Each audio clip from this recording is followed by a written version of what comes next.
салом ва ба барномаи ахбори озодӣ хуш омадед. Навтарин хабару гузоришҳо аз Тоҷикистону ҷаҳонро аз студияи марказии радиои озодӣ дар Прага тақдими шумо мекунем. Нахуст таваҷҷӯҳ кунед ба сархати мавзӯъҳои имрӯз 5 август. вазири нақлиёт ваъдаи қотеъ додааст, ки моҳи равон равои муназзами қатораҳои роҳи оҳани Тоҷикистон ба шаҳри Волгогради Русия барқарор мешавад. Поезд раз ки кушодан як беҳбудӣ мешидагист барои халқ. таҷлили зодрӯз ба фоҷиа табдил ёфт. наздикони зани фавтида бовар надоранд, ки марги ӯ табиӣ буд. Дара маҳкам кард, овози апама фаҳмидам. Баъд таҷовуз кардаган. ва як ҷангалбони тоҷик дар ноҳияи Шамсиддини Шоҳин бузҳои нодири кӯҳиро ба худ ром кардааст. ғамхории ӯ ҷонварони зиёдро ба ин минтақа ҷалб намудааст. баъд аз танаффуси 2 сола мақомоти тоҷик ваъдаи қотеъ доданд, ки аз рӯзи 16 август ҳаракати қатораҳои Тоҷикистон ба шаҳри Волгогради Русия шурӯъ мешавад. мақомот ҷадвали раворо муайян карданд, аммо ҳанӯз маълум нест, ки нархи роҳгиро чӣ қадар хоҳад буд. ба далели гарон будани нархи билети ҳавопаймо, раво ба Русия барои муҳоҷирони тоҷик тавассути қатора дастрасу осонтар аст. Алишер Зарифӣ гузориш медиҳад. баъд аз 10 рӯз 16 август ҳаракати қатораҳои мусофирбар аз шаҳрҳои Кӯлоб, Хуҷанд ва Душанбе ба шаҳри Волгогради Русия оғоз мешавад. вале нархи чиптаҳо феълан дақиқ нест ва вазири нақлиёти Тоҷикистон гуфт, сари ин масъала корҳо идома дошта дар зудтарин фурсат маълум хоҳад шуд. Кӯлоб, Волгоград, Кӯлоб дар назар ҳаст. рӯзи сешанбе соати 00:10, рӯзи ҷумъа соати 2:08 мерасад, 72 соат дар роҳ ҳаст ва масофа 3367 километр. душанбе, Волгоград, Душанбе, рӯзи шанбе соати 2:18, соати 2:08 ин ҳам мерасад Волгоград.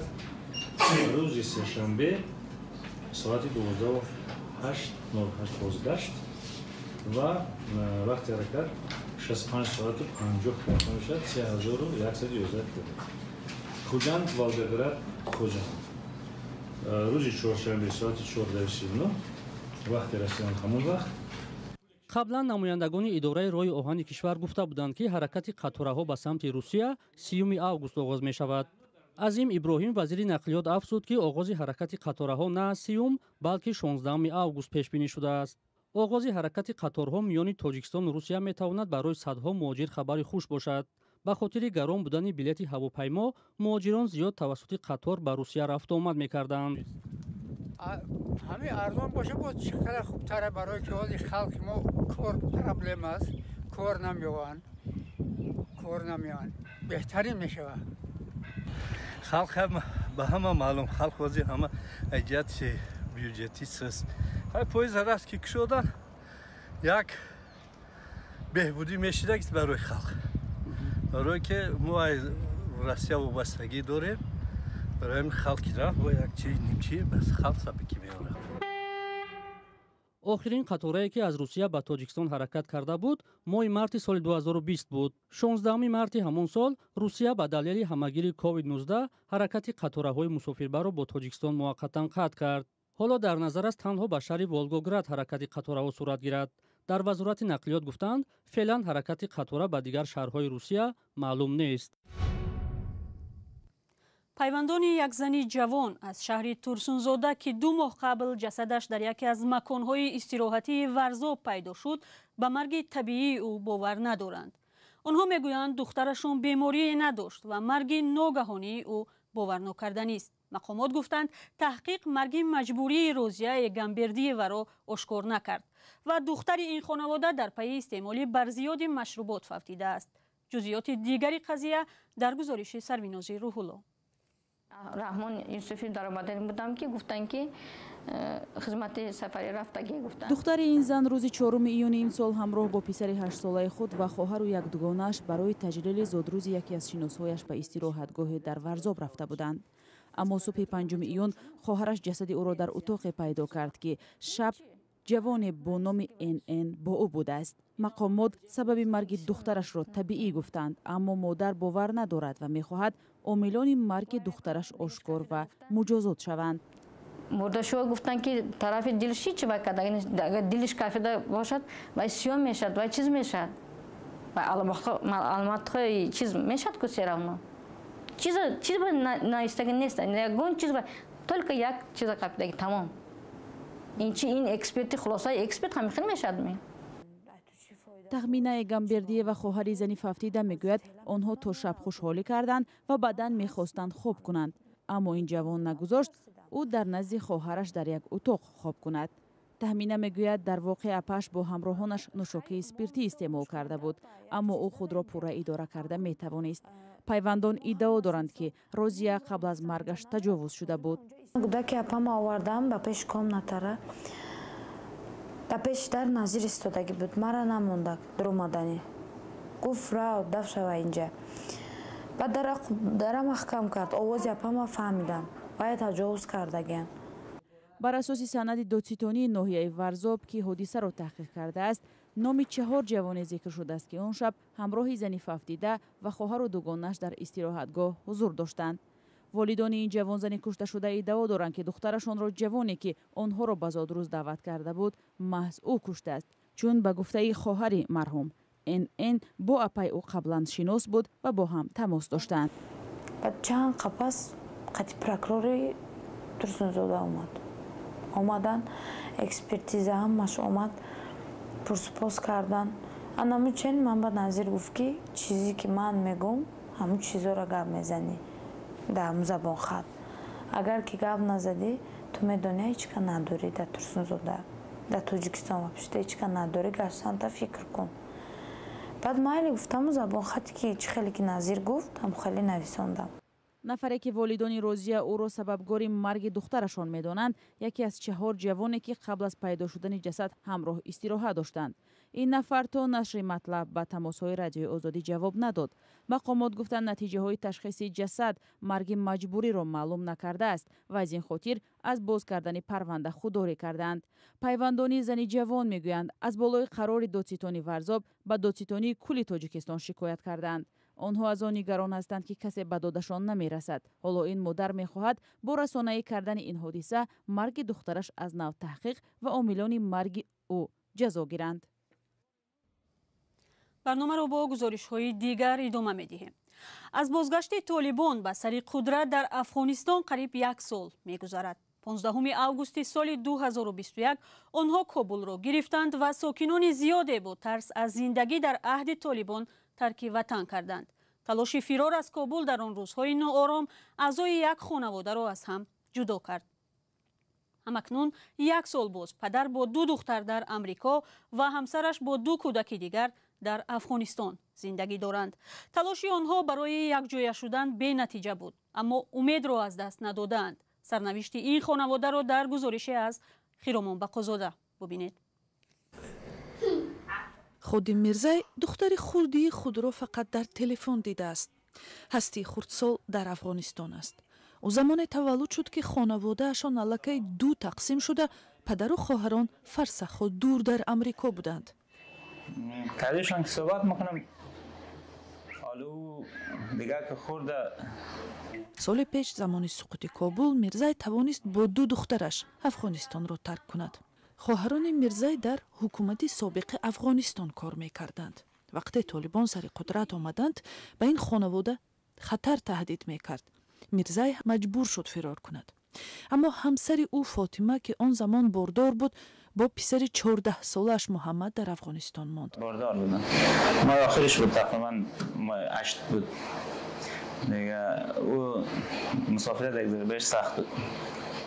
دیگه ما و بچه خودم ماندم در پالیش، گفتم دیگه تنها نباشم.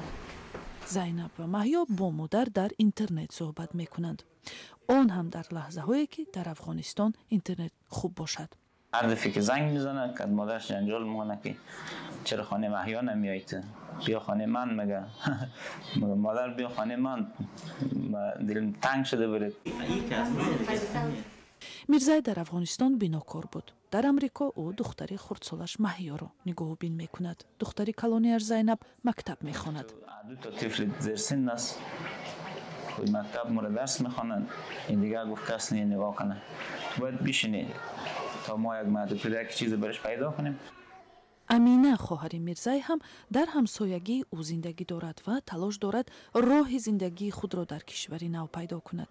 ӯ кор мекунад ва ҳамзамон забон меомӯзад. میدونم که نیاز به مادر داره، از مادرش دور بوده و یک کودکی هست که بسیار کودک سرشار، کودکی هست که بسیار با عاطفه و با احساس هست. نهایتا یک مقدار برای او محبت کنم. این اویلا که یک سال باز به دو قسم تقسیم شده است نمیداند کی این جداییشان خاتمه خواهد یافت. صدها خانواده پناهجوی افغان هم همین سرنوشت را دارند. با سر قدرت آمدن طالبان آنها در هر گوشه دنیا پراکنده شده با آرزوی دیدار پیوندانشان زندگی دارند. گزارش بود از روزگار تلخی اویلای افغان که یک سال این جانب از هم جدا هستند. ولی همگی در 10 کیلومتری مرز با افغانستان در قلمروی تاجیکستان یک اویلای جنگلبانان تاجیک جانوران نادر کوهی را پرورش و رام کردند. قصه جالب نگهبانی و جلب بوز و گوسفندان نادر را حالا در گزارش از محمود جان رحمتزاده می‌بینیم که اخیراً به ممنوعگاه ناحیه شمس‌الدین شاهین رفته بود. این بوز کوهی مرخور چمپا نام دارد. چمپا را کارمند ممنونگاه شاهین زینالدین مدائموف از خردسالی بزرگ کرده است. با شنیدن آواز زینالدین چمپا از کوههای بلند پیش او میآید. زینالدین میگوید این بوز را همراه همسرش مثل فرزندانش پرورش کرده است. رنگ فرزند میشونده، مثل رنگ خیلی تربیت نیا میکنی، شیرین است، میخواد خودت به حضور ریس میکنی خودت. وقتی که امیرا در برات باشه بسیار درد همین ها رو حس میکنی، همین خیلی طبیعتا درد چه حس میکنی که در ممنونگاه شاهین نه تنها بوزی مرخور بلکه گوسفندان نادر بخارایی نیز پرورش میشوند. اما فعل و اطوار گوسفندان از بوز فرق میکند. گوسفند با افراد بیگانه حمله میکند. حالا در پرورشگاه 6 دانه بوز و 6 دانه گوسفند بخارایی پرورش میشود. انا در طبیعت ممکن که غیر از چی پرورشگاه 300 زیادتر داریم، نه 300 تا 400 دومانی 400 هم خیلی بوزهای نادر داره. این بوزها در کوههای دهه قواق ناحیه شمس‌الدین شاهین پرورش می‌یابند. این دهه از قلمرو افغانستان همگی 10 کیلومتر دور است. مسئولین ناحیه حالا در اینجا مکان‌های سیاحی بنیاد می‌کنند. ما در خانه قرار داریم که با اصول بابایی در دهه سمندی ناحیه شمس‌الدین شاهین ساخته شده است. این دهه در مابین کوههای بلند و همگی 10 کیلومتر از افغانستان دوری دارد. در اینجا بوزهای کوهی و پرمشاخ را دیدن ممکن است. مسئولین ناحیه میگوید که با ساختن چنین خانه ها آنها میخواهند که سیاحان را به این منطقه جلب سازند. بوز پرمشاخ رو بروی دوربین ماست. چمپا توانست 10 ها بوز دیگر را همراه خود بیاورد. مسئولین ممنونگاه میگویند که نه همه میتواند بوز و گوسفندان را به این آسانی ببیند. با گفته آنها گرمی هوا باعث شده است تا بوزها به پایینتر به مکانهای سردتر فرایند. حالا در این منطقه نه تنها ممنونگاه شاهین بلکه دشت جوم نیز آماده کار است. وظیفه کارمندان ممنونگاه ها نه تنها پرورش و زیاد کردن جانوران نادر است، محافظه جنگل و جانوران نیز بر عهده آنهاست. این باعث شده است تا شماره بوز و گوسفندان نادر سال از سال افزایش یابد. موسم شکار قانونی حیوانات از تیر ماه شروع شده تا اول بهار دوام میکند. مقامات همه ساله برای شکار بوز مرخور کواتا جدا میکنند. قیمت شکار یک عدد آن 237,000 سامانی است. اما زینالدین همراهی چمپای 6 سالش تلاش دارد صف بوزها را زیاد کند. محمود جان رحمتزاده، آزادی، دهه قواق. این آخرین مطلب در برنامه اخبار آزادی بود. تشکر برای همراهی بیننده عزیز و خبر و گزارش های دیگری روز را در وبسایت azadi.org و صفحه های ما در شبکه های اجتماعی پیدا کنید. تا برنامه های دیگر، روز و روزگارتان خوش و خدا نگهدار.